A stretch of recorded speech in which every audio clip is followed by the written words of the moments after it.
I taught you.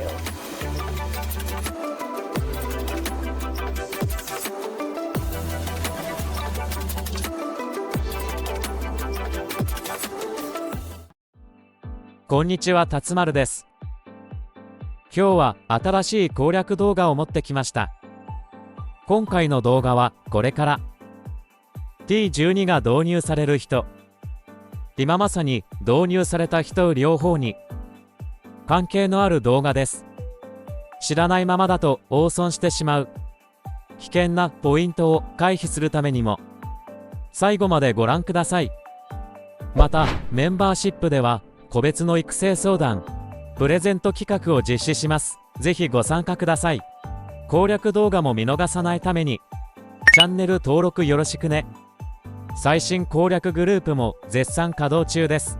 楽しく研究したい方の参加をお待ちしております。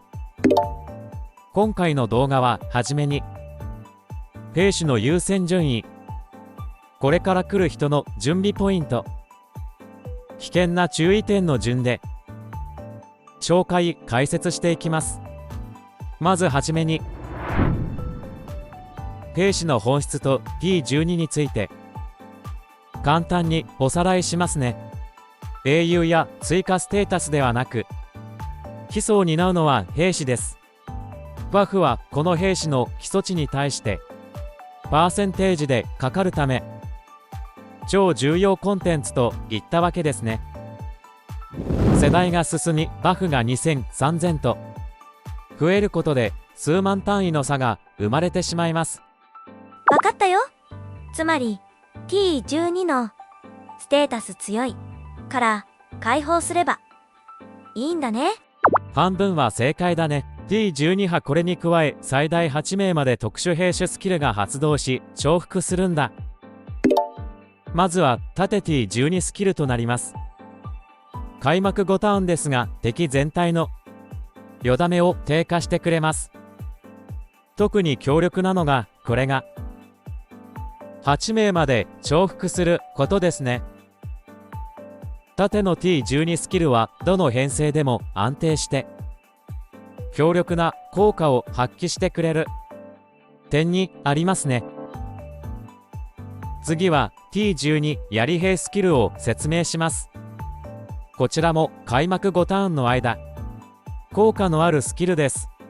ただスキル効果は特徴的で槍兵スキルでありながら盾と弓を強化してくれるスキルでこれまでの環境を変化させる可能性を秘めています。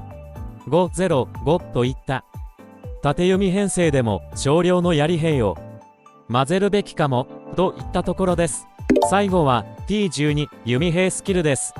こちらは5ターンごとに発動するスキルです。味方弓兵の余ダメージを上昇してくれます。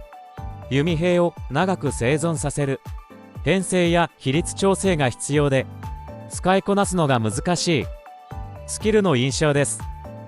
使いこなせると強力、適当に編成すると微妙な効果しか得られない癖の強いスキルですね。次はスキル内容を頭に入れた上でたつまるがおすすめする兵種解放の優先順位を見ていきましょう。結論、最初は縦一択で解放のみを目指してください。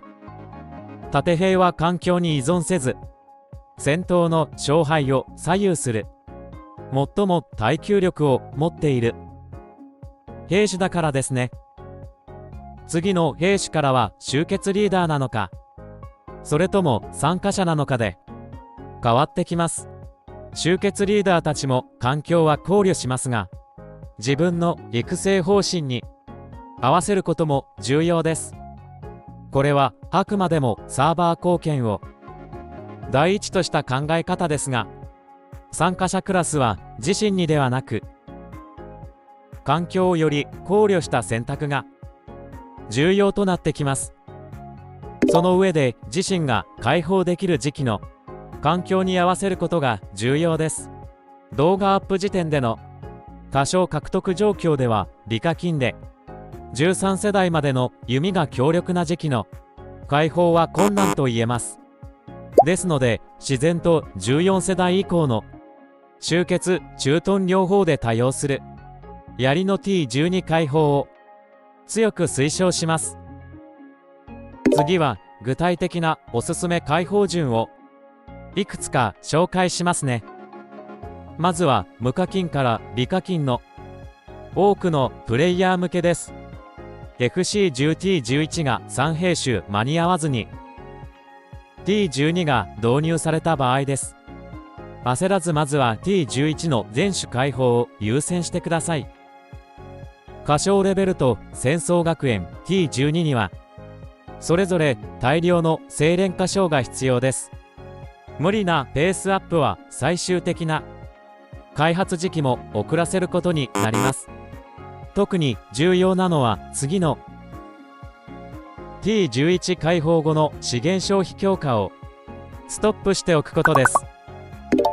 次は FC10T11 全種開放済みで数ヶ月間は精錬歌唱の準備期間のあった中課金から重課金の終結参加者向けとなります。作成目標は14世代15世代あたりの平均環境としています。まずは盾槍と順に側の開放を目指し、その後盾槍のスキルマックスを目指しましょう。その後弓の T12 開放となります。終結リーダーは盾 T12 の開放後、環境を考慮しつつ自身の役割に合わせての開放ができます。例えば13世代で終結のみを担当する場合、縦弓環境ですので槍よりも先に弓の T12 の開放ができます。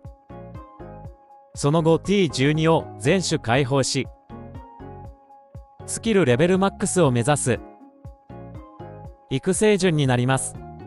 またこのクラスは自身のバフが反映されるため、スキルツリーのバフ項目強化も重要です。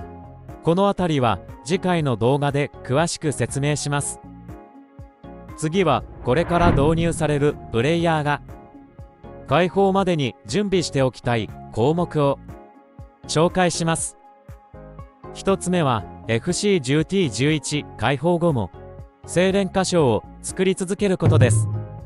T12 準備期間の始まりでもあるからですね。